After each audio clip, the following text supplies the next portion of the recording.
그리고 내가 아동학대로 신고를 당했다, 내가 신고를 당한 상황이고 수사가 시작된 상황이면은 절대로 도의적인 책임을 인정하시면 안 돼요.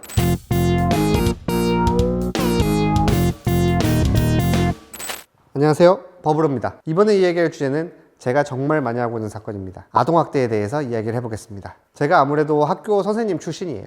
그래서 교직 생활을 한 4년 정도 하다가 변호사가 됐는데, 그래서 그런지 학교 선생님들에 대한 의뢰가 많이 오는데요. 가장 많은 비율을 차지하는 게 아동학대 문제예요. 제가 사건도 정말 많이 하고 있고 결과도 사실 잘 나오고 있고요. 학교에서 일어나는 아동학대 사건, 선생님들이 학생을 학대를 하였다라는 걸로 이제 신고를 당하거나 고소를 당하셔서 오시는 경우가 가장 많은데요. 일단 아동학대 사건의 98% 이상이 초등학교에서 일어납니다. 왜 그럴까요? 보통 이 중학교, 고등학교 정도 되면은 학생들이 집에 가서 학교에서 있었던 일을 말하지 않아요. 그런데 초등학생들은 이제 집에 가서 부모님하고 얘기도 많이 하고 또 학교에서 무슨 일이 있었어요 이렇게 하면서 얘기 많이 하니까 부모님들이 아이 학교 생활을 많이 알게 돼가지고 그런 일들이 많이 일어나는 것 같아요. 물론 당연히 학대는 하면 안 되죠. 당연히 아이들을 학대를 하면 안 되지만은 요즘의 추세를 봤을 때 제가 가장 안타까운 점은 아동학대 신고가 너무 남발하고 있습니다. 특히 선생님들 같은 경우는 아동학대 신고를 당하게 되면은 정말 잃을 게 많아요. 내가 그렇게 큰 일이 아닌데도 학생과 학생의 부모님이 아동학대로 신고를 하면은 그 즉시 일단 수사는 개시가 되고요. 경찰서에 이제 불려가면서 검찰청에 불려가면서 정말 안 좋은 경우에는 이제 기소가 돼가지고 법원에까지 불려가면서 짧게는 1년, 길게는 4, 5년까지 고생을 하십니다. 최종적으로 무죄를 받거나 무혐의를 받으면 뭐예요? 고생하는 시간은 아무도 보상을 해줄 수 없어요. 그리고 대부분이 초등학교에서 일어나잖아요. 그래서 내가 억울하게 신고를 당했어도 역공을 하거나 할 수 있는 게 없습니다. 보통 초등학교 중에서도 저학년에서 많이 발생하기 때문에 무고라고 하더라도 내가 무고죄로 고소를 한다 하더라도 아이는 처벌받지 않고요. 학부모는 난 아이가 하는 말은 다 믿었다, 아이가 그렇게 얘기했다, 내가 학교에서 다니지 않는데 직접 본 게 아닌데 어쩔 수 없지 않느냐 라고 하면은 방법이 없어요. 그래서 이 아동학대 신고가 이제 남발되게 된 것이 요즘에 이 교권이 축소된 거에 있어서 아주 큰 영향을 차지하지 않았나 그렇게 생각합니다. 일단 아동학대 사건을 깊이 살펴보기 전에 아동학대 사건이 왜 힘드냐, 보통 이제 고소를 당하게 되면은 상대방이 고소장을 열람해 볼 수 있거든요. 정보공개 청구를 통해서 상대방이 나를 어떤 내용으로 고소했는지까지는 알 수 있고 그거는 권리입니다. 그런데 아동학대 같은 경우에는 고소장을 봐도 별 내용이 없어요. 아이가 이렇게 쓴 겁니다. 선생님이 뭐 그때 나한테 욕을 했어요, 나한테 소리를 질렀어요, 너무 무서웠습니다, 끝이에요. 이걸 가지고 경찰이 수사를 합니다. 그러면서 꼬치꼬치 캐묻고요. 그러면서 이제 사건을 찾아가는 거예요, 경찰이. 그 과정에서 경찰이 절대 친절하게 물어보지 않아요. 되게 윽박도 지르고요, 조롱도 하고, 그리고 비꼬기도 하면서 선생님에게 매우 큰 고통을 가져다 줍니다. 물론 진짜로 나쁜 짓을 했거나 진짜 애들을 두드려 패가지고 처벌을 받아야 될 사람들 같은 경우에는 당연히 그거를 감수를 해야겠지만은, 억울하신 선생님들 같은 경우에는 그 과정이 너무 힘드시고 그리고 이 교직 생활에 대한 생각을 다시 하시게 돼요. 대부분이 그렇습니다. 선생님 같은 경우에는 또 학생이 경찰에 아동학대를 신고를 했어요. 그럼 경찰 조사가 끝이 아니에요.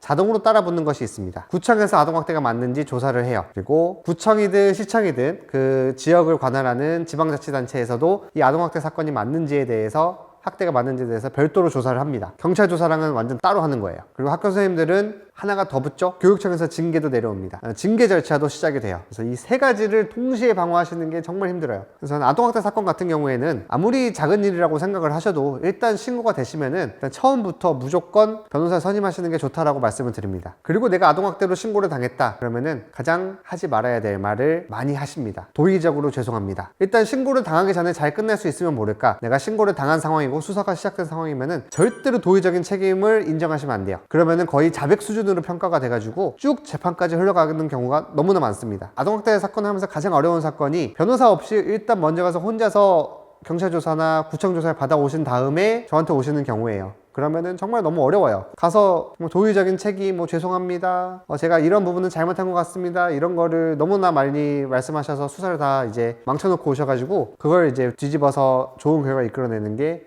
너무나 힘들어요. 그래서 항상 시작부터 변호사와 함께 하시는 게 아동학대 사건만큼은 무조건 이익이다 라는 말씀을 드립니다. 그리고 아동학대 사건이 힘든 거는 그 조사 과정이 힘들어서 그래요. 결과가 좋든 나쁘든 이 조사 과정이 너무 힘들어요. 경찰 조사 받고, 구청 조사 받고, 교육청에서는 교육청대로 징계한다고 조사하고, 이 세 가지를 동시에 진행하시는 게 너무나 정신적으로 체력적으로 힘든 일이기 때문에, 물론 항상 이 상담 모치는 선생님들이 하시는 말씀이 있어요. 이 초중등 교육법에도 그렇고 아동복지법에도 그렇고 정당한 교육행위를 했을 때는 아동학대라고 보지 않는다고 하는데 저는 그럼 죄가 없는 거 아닌가요? 당연히 그 규정은 있죠. 근데 그 정당한 교육행위를 누가 판단합니까? 내가 판단하나요? 고소한 학생과 학부모는 정당한 교육행위가 아니라고 고소를 한 거예요. 그럼 선생님의 행동이 정당한 교육행위에 들어가서 죄가 안 될 부분이냐, 아니면 정당한 교육행위를 넘어서서 처벌을 받아야 될 부분이냐 라고 하는 건 누가 판단하느냐? 경찰이 판단하고, 검찰이 판단하고, 판사가 판단하고, 뭐 구청에서 판단하고, 교육청에서 판단하는 거예요. 스스로 판단하는 게 아닙니다. 그래서 그 과정은 거칠 수밖에 없는 거예요. 그래서 저는 항상 선생님들한테 말씀을 드려요. 그 규정 아무 쓸모 없다. 결국에는 어쨌든 판사한테 갈 것이고, 검찰한테 갈 것이고, 그리고 그 규정이 없을 때도 정당한 교육행위면은 무죄가 나왔고 무혐의가 나왔어요. 그 규정은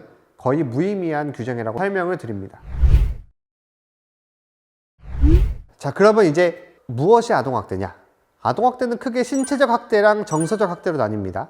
신체적 학대 행위는 가장 쉽게 얘기해서 때린 거예요. 그리고 정서적 학대 행위는 때리지는 않았지만은 안 좋은 말이나 안 좋은 행동을 해가지고 아이의 정서 발달에 학대 수준의 피해를 주었다라는 거예요. 그래서 판례 같은 경우는 신체적 학대를 어떻게 정의하냐면은 아동한테 유형력을 행사해서 뭔가 행동을 해가지고 신체에 손상을 일으키거나 아니면 신체의 발달을 훼손하여서 이것이 상해에 이르지는 않았더라도 장래의 아이의 발달에 부정적인 영향을 끼칠 정도면은 학대 행위에 해당한다. 그래서 아이가 만약에 때렸어요. 때려가지고 멍이 들었어. 그럼 이건 무조건 학대입니다. 이거는 상해에 이른 거예요. 멍이 들었으면은. 그래서 무조건 학대 행위에 들어가고요. 때리지 않았지만은 뭔가 했는데 이거는 너무 심해. 그러면은 학대 행위에 들어가는 거예요. 그래서 제가 한 사건 중에 신체적 학대 행위로 고소된 게 뭐가 있느냐? 글자로만 봤을 때는 학대 행위가 맞아요. 아이의 머리채를 잡고 흔들었다 라는 게 있었어요. 글자만 보면 이건 학대 행위예요. 실제 상황은 어땠냐면은 초등학생인데 그림을 그리는 수업인데 머리카락을 조금 이상하게 그린 거예요. 물론 아이의 자유기는 하지만은 선생님 입장에서는 이거는 머리카락이 아닌 것 같아 라고 하면서 아이의 머리카락을 이렇게 두 손가락으로 한 3-4개 정도 잡아가지고 요게 머리카락이잖아 이렇게 한 거예요. 이 글자만 보면은 아이의 머리채를 잡고 흔들었다. 그래서 이제 학대로 기소가 돼가지고 이 부분은 재판까지 가가지고 무죄를 받았어요. 아동학대 사건이 그런 부분이 굉장히 마음이 아파요. 일단 신고가 되면은 검찰까지는 무조건 갑니다. 우리 수사권 조정이 돼가지고 경찰 단계에서 불송치로 끝나는 수 있게 되었지만은 이 아동학대 사건만큼은 예외예요. 그래가지고 경찰에서 무혐의다라고 판단을 해도 무조건 검찰 단계로 넘어가야 되는 사건 중에 하나예요. 아동학대 사건은. 그래서 무조건 검찰 단계까지는 가시게 되는 사건입니다. 정서적 학대란 무엇이냐? 때리거나 유형력을 행사하진 않았어요. 마치 너무나 심한 말, 너무나 심하게 얘한테 정신적인 고통을 줘가지고 얘가 발달에 저해를 이를 정도에 이르면은 이건 정서적 학대다라는 거예요. 대표적인 판례가 하나 있습니다. 이거는 이제 유치원생도 들어가기 전에 어린이집 다니는 아이한테 도깨비 아저씨 사진, 스마트폰으로 도깨비 아저씨가 이제 이놈 하는 사진, 굉장히 무서운 사진이더라고요.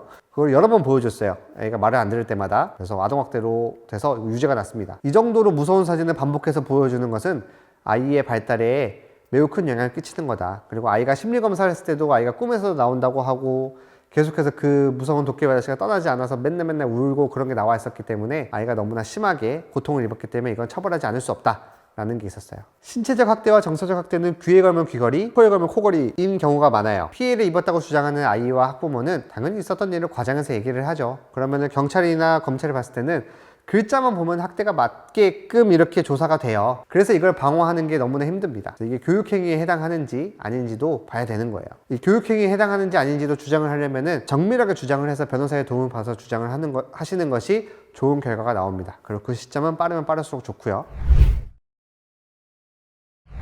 그리고 이 아동학대 사건 같은 경우는 처벌이 어떻게 되느냐? 일단 기본적으로 아동을 신체적 학대나 정서적 학대나 처벌 수위는 똑같습니다. 5년 이하의 징역 혹은 5천만 원 이하의 벌금이에요. 근데 이 아동학대 범죄에 관한 특례법이 있어요. 아동을 보호해야 되는 기관에서 일해야 되는 사람들, 주로 선생님이죠. 이분들이 그런데 아동학대를 했다? 그러면은 처벌 수위가 1.5배입니다. 그래서 7년 6개월 이하의 징역 혹은 7,500만 원 이하의 벌금에 처하게 돼요. 이 아동학대 사건 같은 경우는 특히 공무원이신 선생님들 같은 경우는 반드시 대응을 하셔야 되는 게 내가 학대가 맞아도 대응을 하셔야 돼요. 내가 학대한 걸 인정을 해도 변호사 선임해서 대응하시는 게 좋은 게 뭐냐면은 만약에 집행유예 이상이에요. 아동학대가 맞아. 그래서 집행유예 이상의 판결을 받아요. 그러면은 해고 절차 없이 교직에서 쫓겨납니다. 집행유예 이상을 받게 되면은 공직에 있을 수 있는 요건이 없어지기 때문에 공무원이 될 수 없어요. 교육공무원이든 국가공무원이든. 그래서 따로 해고하는 절차 없이 내가 집행유예 이상의 판결이 받았는데 그게 확정이 됐어요. 그러면 그 다음날 바로 해직이에요. 처벌 수위가 너무나 무섭기 때문에 뭐 해직당하면 연금도 많이 줄어듭니다. 또 벌금 이하로 막아냈다고 하더라도 기다리고 있는 게 또 있죠.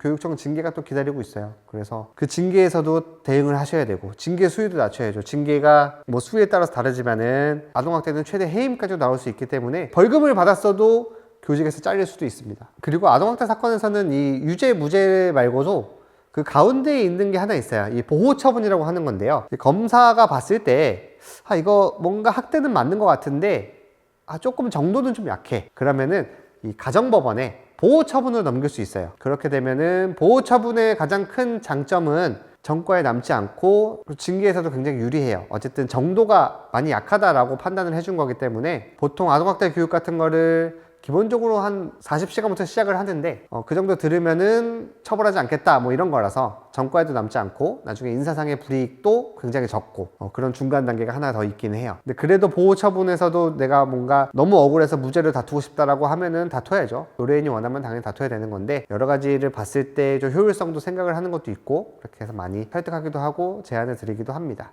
그리고 선생님들이 제일 많이 하시는 말 중에 하나가 고의가 없었다라는 건데 그거는 정말 의미 없는 말이에요. 왜냐면은 내가 그 행동을 하지 않았다면 모를까, 이 범죄에서 말하는 고의는 결과의 고의가 아닙니다. 이 아이를 학대할 고의가 없었다 라는 것보다도 이 행동을 할 고의가 없었다라는 게 중요해요. 제가 했던 사건 중에 고의가 부정된 사건도 하나 있습니다. 이것도 초등학교 저학년이에요. 선생님이 이제 거의 정년 퇴직을 앞둔 선생님이에요. 근데 아이랑 같이 책을 옮기다가 책을 떨어뜨렸어요. 힘이 없으셔가지고. 근데 이 아이가 책을 나한테 집어 던졌다고 신고를 한 거예요. 그래서 이분도 한 1년 고생하셨죠. 그때는 고의를 가지고 다퉜습니다. 던질 고의가 없었다. 힘이 없어서 떨어진 거다. 그렇게 해서 고의가 없었다는 걸로 인정이 돼가지고 무혐의를 받기는 했었는데 이 행동을 할 고의는 있었는데 이게 학대를 할 정도냐는 이제 다르게 판단을 하는 거고.